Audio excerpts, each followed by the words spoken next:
Bana, uhali gani na karibu wakati mwingine mzuri tukizungumza ile ambayo tuko nayo leo katika medani za kimichezo, na hii ni fursa ya kipekee ambayo unapata nafasi ya kuweza kupata tathmini, uchambuzi na yale mambo kadhaa ambayo tuko nayo hapa ndani, na wakati huu tunazungumza kile ambacho tuko nacho hii leo, ikiwa ni siku chache tu mara baada ya timu ya vijana Serengeti Boys kushika nafasi ya pili katika mashindano ya vijana chini ya umri wa miaka 17 kule nchini Morocco. Sasa ishu kubwa ni namna ambavyo mapokeo yamekuwa kwa baadhi ya Tanzania juu ya kikosi cha vijana chini ya umri wa miaka 17, wengine wakijiuliza wapi vijana hawa watakwenda baada ya kufanya vizuri namna hii, lakini tunafahamu kwamba wanakwenda katika fainali pia za dunia ambazo zinafanyika mwezi wa 11 kule nchini Qatar, wakiwa wao wamefuzu. Kwa hiyo tutakuja kuzungumza hapa namna ambavyo hazina hii ya vijana kizazi cha dhahabu kinaweza kuwa tiba katika soka letu nchini Tanzania, kwa namna ya kuwa na mwendelezo vipaji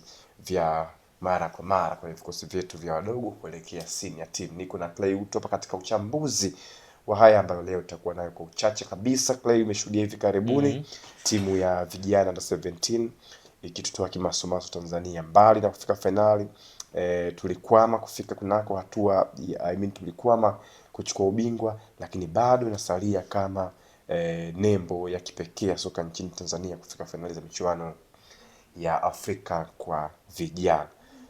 Yako mengi yamezungumzwa, mipango ya kuwatunza hawa vijana, na asilimia kubwa vijana katika kituo vile vya TFF TDS, lakini wachache hivi ambao hawazidi hata 6 wapo katika baadhi ya vilabu vya ligi kuu soka Tanzania bara.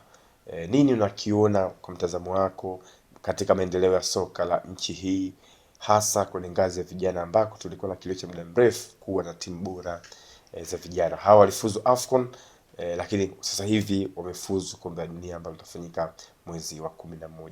Nini mtazamo wako katika soka la vijana nchi hii? Je, tunapiga hatua kwa namna gani? Kwanza kama mdau wa michezo au kama Mtanzania, pia ni jambo la kuipongeza timu ya taifa ya vijana chini ya miaka 17 kwa sababu ukiangalia kwa miaka hivi karibuni mataifa makubwa sana hasa Morocco, Ivory Coast, Ghana, Nigeria yalikuwa yakitawala sana soka la vijana. Kwa kuona miaka hivi karibuni timu yetu ya taifa ya vijana imeweza kupata nafasi hatimaye kufika mpaka fainali, na ilikuwa chupu sana kwa sababu nakumbuka Senegal ilitokea nyuma, alichomoa lakini kwenye penalti akaja akashinda kwa mikwaju ya penalti, na nadhani vijana walijitahidi sana kucheza kadri ya uwezo wao, lakini nadhani penalti zinaga mwenyewe, jaishi ni mkubwa, jaishi ni mdogo. Utakapokosea umekosea, na haina nafasi ya kujiuliza mara mbili tena, lakini vijana walicheza vizuri. Changamoto kubwa ya Tanzania au sema labda au sema shirikisho la soka la taifa TFF ni namna ya kuendeleza wa vijana, kwa sababu nakumbuka miaka nyuma tulikuwa na timu ishachukua mpaka World Cup ya wale watoto wa mitaani. Lakini unaweza kuta sasa hivi kauliza hakuna hata mtoto mmoja ambaye anafahamika, labda tulijua lishaga wapi, lakini ile timu ilichukua World Cup ya watoto wa mitaani. Lakini ukiuliza leo unaweza kuta hujui hata walipoteleaga wapi. Kwa hiyo unaweza kuta changamoto kubwa kwamba sawa wameshafika finali, wamefuzu World Cup, baada hapo wanakwenda wapi? Kwa sababu kijana anahitaji muda mwingi kucheza ili aendelee kupata match fitness, apate experience, ajue namna gani ya aongeze ujuzi, namna gani ambavyo mechi kubwa zinacheza, kwa sababu huyu kijana tunategemea aje kuwa Samata wa kesho, kijana tunategemea aje kuwa Msuva wa kesho. Kwa hiyo hapo changamoto kubwa itabaki kwamba namna gani ambayo tunawatunza, tunaendeleza, sababu hata ile kanuni kwamba nadhani labda kuna namna inabidi ifanyike, kanuni ibadilike, kwa sababu kuna ile kanuni kwamba kila timu ya ligi kuu lazima iwe na wachezaji at least kwenye bench, mechi inaanza at least wao wawili bench. Lakini sasa kwa bench tu haitoshi, kwa sababu anaweza akaepo bench asicheze mwaka mzima, bado lazima tukamtumia tu kwenye na bench pale wako wachezaji 7 ambako kocha ataangalia advantage yake bwana, kaweka madogo pale bench na asicheze msimu mzima. Ataangalia nimwache Max Nzengeli nje wakati mimi natakiwa nipate matokeo, afu nikuingize yule kijana ambaye wewe unakuja kujaribu, sio unakuja kucheza. Wewe unakuja kujaribu kwamba uone ligi kuu inachezwaje. Kuna nadhani labda ingekuwepo sheria kwamba ibadilishe kabisa kwamba sio awepo tu, ikiwezekana awe anacheza at least apate dakika 20 kwenye kila game ambayo timu ya kubwa inacheza. Nadhani hiyo kidogo inaweza ikasaidia hata vijana kuweza kuendeleza. Lakini kuna hoja hiyo nzuri, lakini unafahamu kuhusu vilabu vyetu, jukumu la kufanya timu ya taifa hiyo bora sio jukumu la vilabu. Vilabu inawezekana vikaona wenyewe vina jukumu tu la kupambana katika michuano ya kimataifa na vitu kama hivyo, visione kama vina jukumu na kusaidia timu ya taifa. Na ni kweli hakuna hiyo kanuni ambayo ina limit wao kufanya kwamba eti club ndio iwe inazalisha timu ya taifa iliyo bora. Tumeshuhudia hapa kwenye baadhi ya michezo hivi vilabu, muda mwingine kwenye kikosi kile unaweza kuona wachezaji wazawa labda wawili tu watatu tu kwenye kikosi kizima ambacho kinaanza hasa michezo ya kimataifa, au asiwepo kabisa mzawa hata mmoja. Sasa kwa vilabu vyetu kumiliki wachezaji wadogo au wachezaji kutafutiwa agents za nje walau wakakulie huko, kipi afadhali kuliko wakae wauze benchi kwenye hivi vilabu vya Simba na Yanga? Naona nafasi hapo wanaipata sio kubwa kama wakienda kucheza sehemu nyingine. Mfano Kevin John Mbappe alivyokwenda nje imekuwa walau kidogo kuliko ingebaki Simba au Yanga leo, labda tusingezungumza. Yaani kwa mimi ambacho nilikuwa naona kwamba anaweza hata kama atabaki nyumbani haitakuwa mbaya zaidi, lakini endapo kama atakuwa anapata nafasi ya kucheza, kwa sababu ni ngumu sasa kwa Simba na Yanga, sababu huyu kijana yeye anakuja kukua, sio anakuja kukupa matokeo ya moja kwa moja. Kwa hiyo ili huyu kijana ni mchezaji ambaye anataka apewe nafasi ya mara kwa mara ili aweze kuonyesha uwezo wake aliokuwa nao. Kuna stage ikishafika inatakiwa yeye ndo apambanie namba, kwa sababu tayari ameshaaminika, yupo kwenye kwamba tayari upo kwenye kikosi. Sasa baada ya hapo ndo apambane, na ikishafika stage ya yeye kupambana, hapo tena uwezo ukalaumu Simba na Yanga au Azam kwamba hapa ni wampange, wakati tayari yeye hajaonyesha, labda tayari amesha improve, kwa sababu kina Kibabage walikuwa Serengeti Boys. Sasa hivi si tunaona wanapambania namba na wachezaji wa nje na wanacheza. Hata kina Jobu pia tunaona kina Jobu leo panga pangua Jobu akiwa ni mzima first 11 ya Yanga, yani iwe siwe kina Ibrahim Abdullah Baka, tunaona kabisa kila yani ifike stage kwamba mchezaji anaanza kukua, apewe nafasi aonyeshe uwezo wake, ashindwe yeye tu. Ikishatokea stage ameshakuwa nasema sana ni matured player, ifike sasa stage yeye ndo apambanie namba. Lakini sio tena ategemea kwamba kocha atampanga kwa sababu ni Mtanzania au kwa sababu ni kijana neko, kwa sababu hapana. Lakini nadhani ukiwapa nafasi kubwa, kwa sababu Simba na Yanga ni klabu ambazo zinafuatiliwa sana, na ni rahisi sana mchezaji kutoka Simba na Yanga kwenda mataifa makubwa ya nje, hata hapa ndani ya Afrika. Kwa nadhani mchezaji akipata namba katika hivi vilabu viwili, inakuwa kwake ni nafasi kubwa sana yeye kuweza kujionyesha. Lakini kingine pia mchezaji pia anatakiwa aonyeshe ule ubora ambao tuliuona akiwa labda under 17, akiwa under 18, under 20, aonyeshe hata huko akiwa mkubwa, kwa sababu mimi ninachoamini kwa muendelezo inafika stage umri ni kama namba, lakini kipaji akijifichi. Kwa sababu leo hii ukiangalia Lamine Yamal umri wake na mambo anayoyafanya, unaweza kujua labda ni matured player, kwa sababu unaweza kukuta leo unamweka Yamal unamfananisha na Kylian Mbappe, ambao Mbappe tayari matured player, lakini kwa sababu ya uwezo aliokuwa nao alipa nafasi akaonyesha uwezo.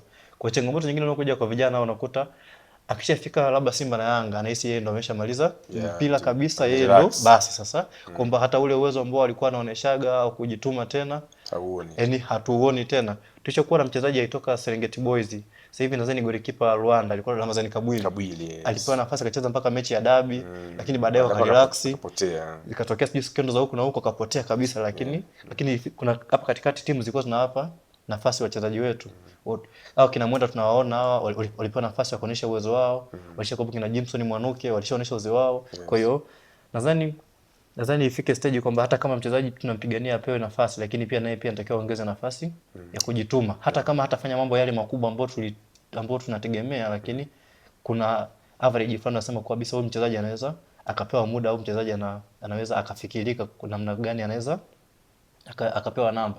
Kina Msheli tunaona mpaka leo bado wanadumu kwenye klabu kubwa, na wote kwa sababu ya uwezo ambao wanajaribu kuonyesha kwamba kila wanapopata nafasi ya kuipambania namba yao wanapambania.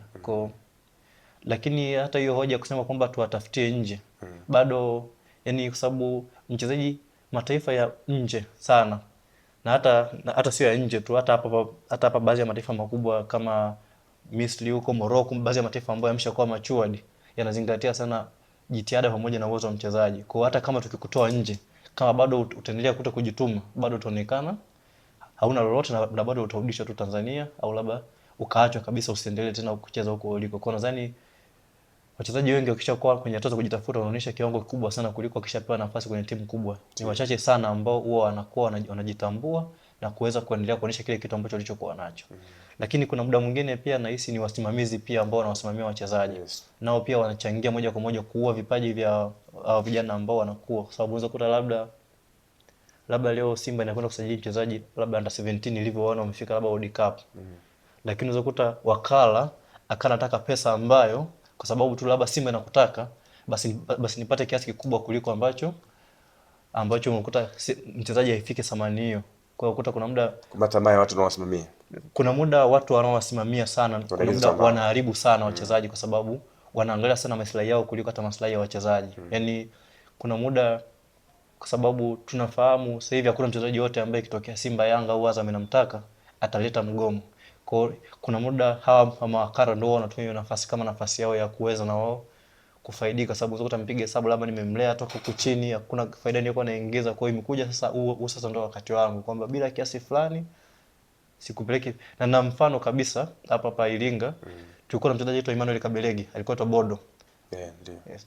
Like yule asilimia kubwa ambaye aliharibu kiwango chake ni wakala wake, kwa sababu alipelekwa mpaka Azam B ili kupandishwa level fulani afike Azam A. Kuna kiasi ambacho Azam alikuwa amekiweka kama sisi bwana, kulingana kiwango cha Emmanuel Kabelegi tunaweka kiasi hichi hapa. Lakini wakala wake akawa amegoma kwamba mimi bila kiasi hichi mchezaji wangu hawezi akaendelea huko ambako mnataka. Na mpaka leo sijajua alipoteleaga wapi. Nasikiaga tu alienda KMC, mara yuko Azam B. Kwa hiyo kuna muda watu wanaosimamia pia wanachangia sana kuua vipaji vya vijana.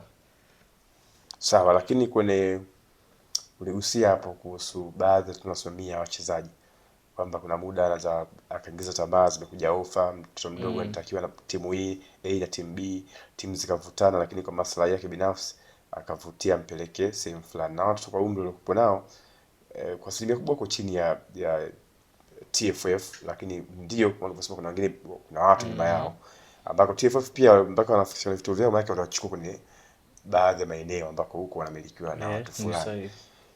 Sasa kwenye kikosi hichi ukiangalia ni under 17.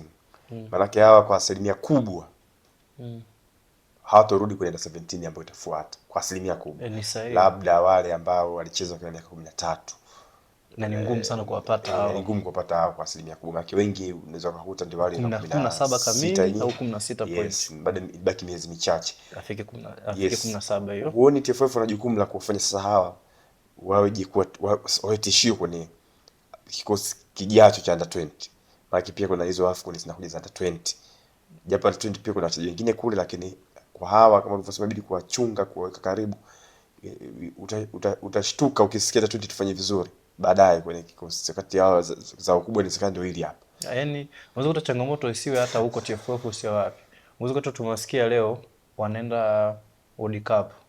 Baada ya World Cup unaweza kuta tusiwasikie tena kabisa. Au labda kama tutasikia unakuta ni wawili au watatu. Tunajiuliza au kwa sababu timu ilikuwa wachezaji labda 22 mpaka labda 30.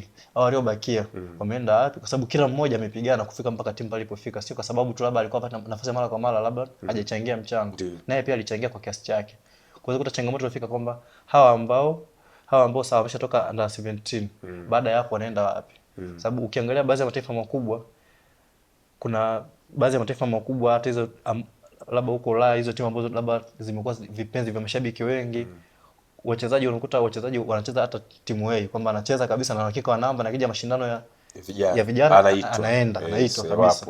Lakini sisi hicho kitu bado sijakiona na sijajua, labda mifumo haijakaa vizuri, labda ya uendeshaji au kuamini au labda ni ile kuamini. Nadhani asilimia kubwa sana hiyo. Kuna madogo anatoka timu Chelsea wapi ila anaitwa under 20. Nilikuwa nampatia hata Adagura alikuwa anaitwa ngazi zote, lakini yuko Madrid, yuko huku anakuwa anaitwa tasnia timu pia yumo mpaka timu ya taifa kana anaitwa kabisa, na jumuisho kabisa kwamba na nadhani kuna taifa moja kubwa na hisi ni Uingereza.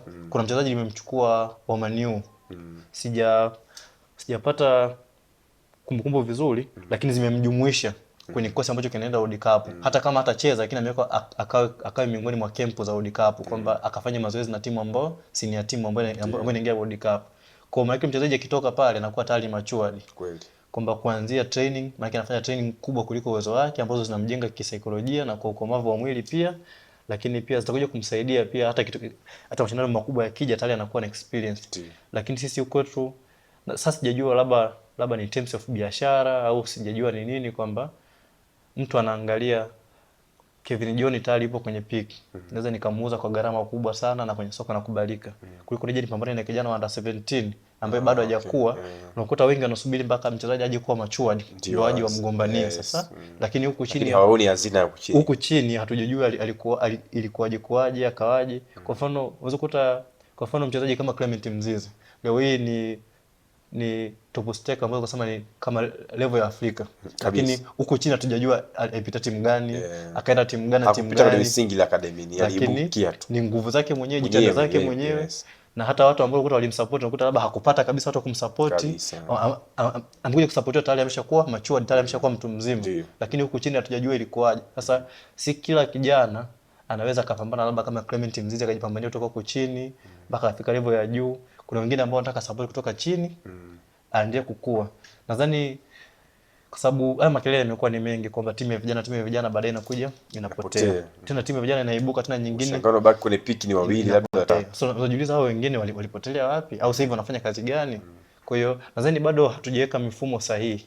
Kwa kabla ya kuanza kuzilaumu hizi vilabu vyote vya ligi kuu kwa nini haviwatumii hawa, nadhani labda msingi ungeanza toka huko chini kwamba mchezaji awe ameandaliwa vipi? Labda anatoka kwenye academy.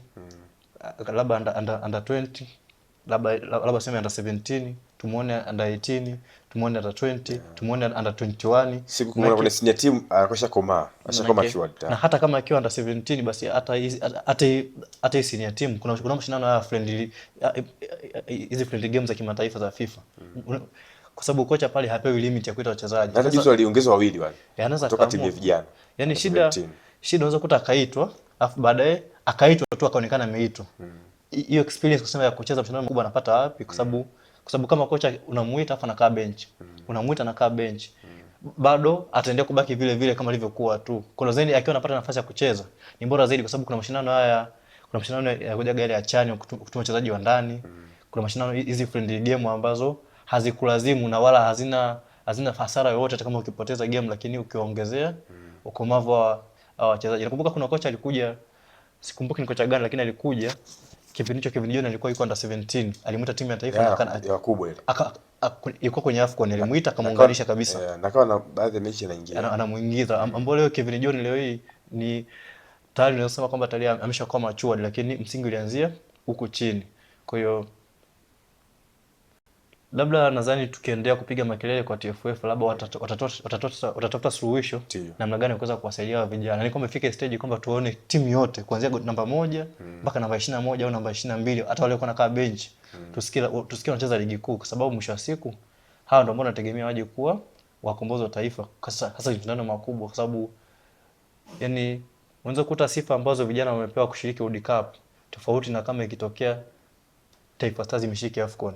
Yani hata heshima inakuja tofauti, kwamba huyu kijana anaonekana yani hapewi ule uzito kama vile timu ya wakubwa ikifanya vizuri, lakini maandalizi ya timu ya taifa kufanya vizuri maana yake yanaanzia chini, kwa sababu kina Samata umri utaenda wataondoka. Ndio sasa hivi ndio wanaondoka hivyo. Kina Faisal Salum ambao tunategemea leo umri utaenda watachoka.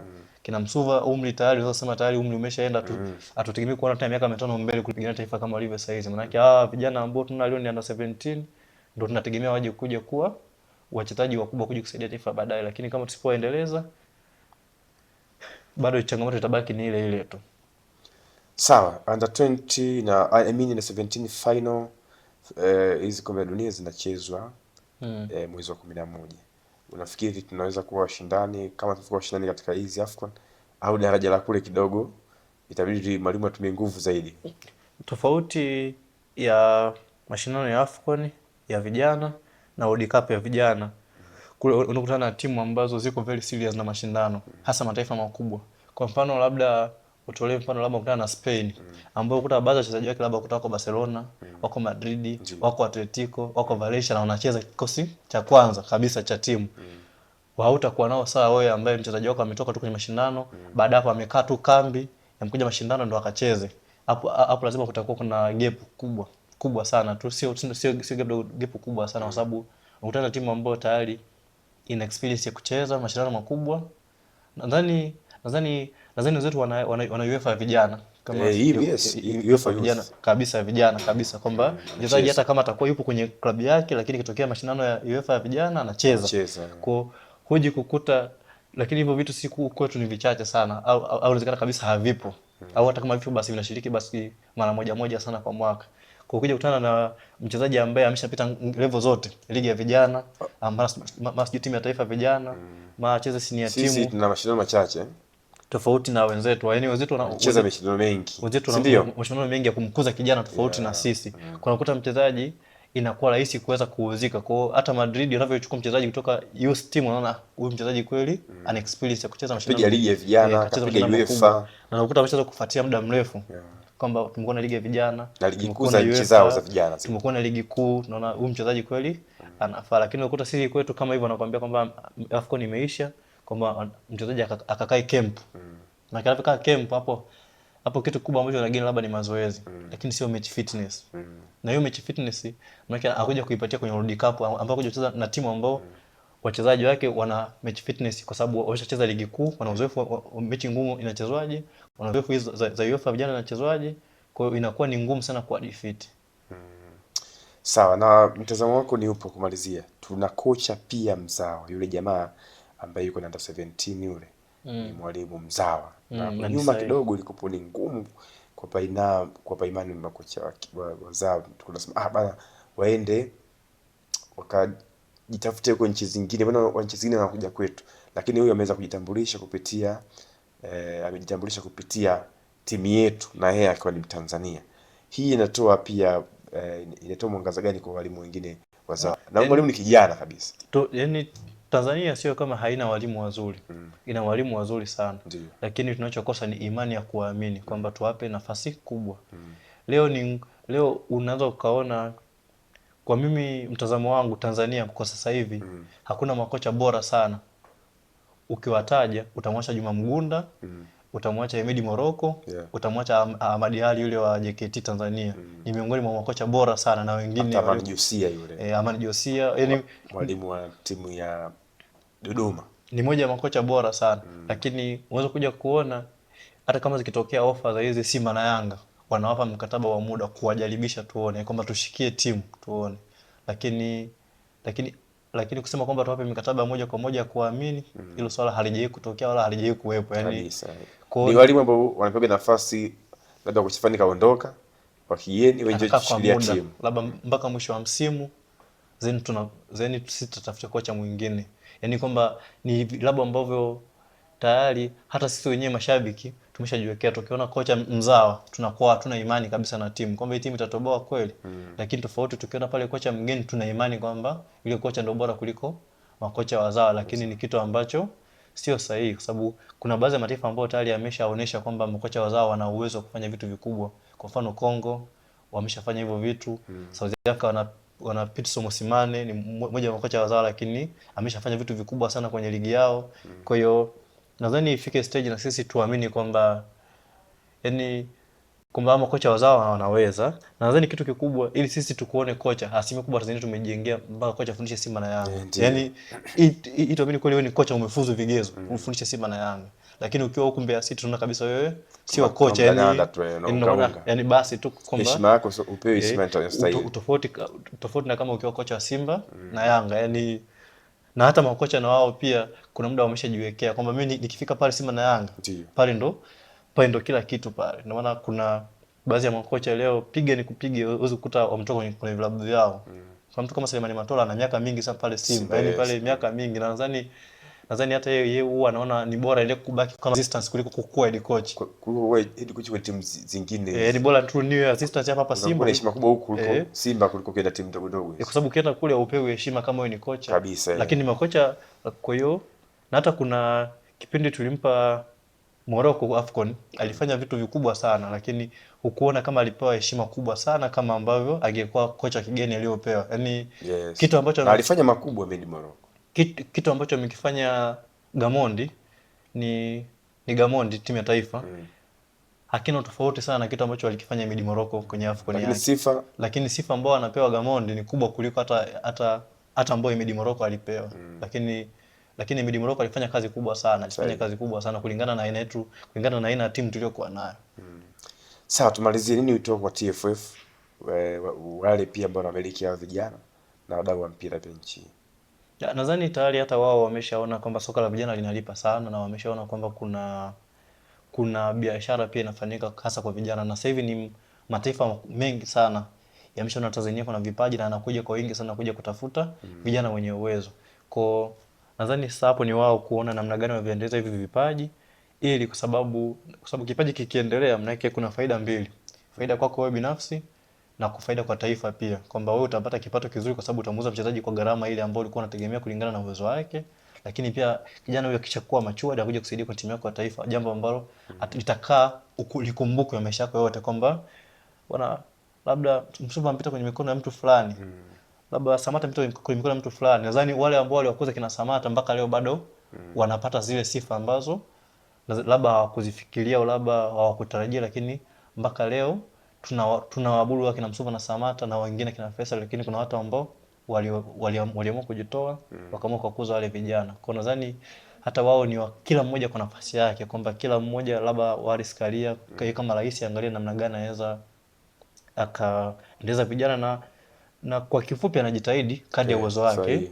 Kwa hiyo inatakiwa wajitokeze watu wengine pia wenye uwezo, kwa hiyo kwamba sababu nadhani kwa miaka ya nyuma ilikuwa ni ngumu sana kuona timu za vijana zinafika ile level hii, ukiachana hata muda zikuwepo kabisa, lakini toka mashindano hivi, lakini toka ameingia Wallace Karia kwa nafasi yake amefanya kazi kubwa sana, yani amerudisha mpira kuanzia, sababu nadhani hata sheria kwamba kila timu ya ligi kuu lazima iwe na vijana ambao kwanza lazima iwe na timu ya vijana ambao inashiriki vijana, lakini pia lazima iwe na vijana ambao wanakaa kwenye benchi. Nadhani imekuja kupata uzito mkubwa sana alivyoingia Wallace Karia madarakani. Kwa hiyo kwa kiasi chake nadhani amefanya kazi kubwa sana, maana yake kwa sababu mwisho siku naye pia ni binadamu, naye pia kuna kikomo chake cha uwezo wake. Kwa nadhani pia kwa maana yake hapo, nadhani wadau wengine pia waangalie namna gani wanaweza kumsupport rais kwa ajili ya kuendeleza hivi vipaji kwa vijana. Sawa. Bana, sisi tukomea hapo. Clay Utwa alitoa ushauri hapo kwa uzuri. Itaamini kweli wewe ni kocha, haina walimu wazuri. Ina walimu wazuri sana. Kosa ni imani ya kuamini kwamba tuwape nafasi kubwa. Leo ni Gamondi timu ya taifa. Wanashiriki vijana, lakini pia lazima iwe na vijana ambao wanakaa kwenye benchi. Nadhani imekuja kupata uzito mkubwa sana alivyoingia Wallace Karia madarakani. Bwana, labda Msuva ampita kwenye mikono ya mtu fulani, labda Samata ampita kwenye mikono ya mtu fulani. Nadhani wale ambao waliwakuza kina Samata mpaka leo bado wanapata zile sifa ambazo labda hawakuzifikiria au labda hawakutarajia, lakini mpaka leo tunawaabudu wakina Msuva na Samata na wengine kina Faisal, lakini kuna watu ambao waliamua kujitoa wakaamua kukuza wale vijana. Kwa nadhani hata wao ni kila mmoja kwa nafasi yake, kwamba kila mmoja labda Wallace Karia kama rais angalia namna gani anaweza akaendeleza vijana na kwa kifupi anajitahidi kadri ya uwezo wake. Kwa hiyo inatakiwa wajitokeze watu wengine pia wenye uwezo, kwa hiyo kwamba sababu nadhani kwa miaka ya nyuma ilikuwa ni ngumu sana kuona timu za vijana zinafika ile level hii, ukiachana hata muda zikuwepo kabisa, lakini toka mashindano hivi, lakini toka ameingia Wallace Karia kwa nafasi yake amefanya kazi kubwa sana, yani amerudisha mpira kuanzia, sababu nadhani hata sheria kwamba kila timu ya ligi kuu lazima iwe na vijana ambao kwanza lazima iwe na timu ya vijana ambao inashiriki vijana, lakini pia lazima iwe na vijana ambao wanakaa kwenye benchi. Nadhani imekuja kupata uzito mkubwa sana alivyoingia Wallace Karia madarakani. Kwa hiyo kwa kiasi chake nadhani amefanya kazi kubwa sana, maana yake kwa sababu mwisho siku naye pia ni binadamu, naye pia kuna kikomo chake cha uwezo wake. Kwa nadhani pia kwa maana yake hapo, nadhani wadau wengine pia waangalie namna gani wanaweza kumsupport rais kwa ajili ya kuendeleza hivi vipaji kwa vijana. Sawa.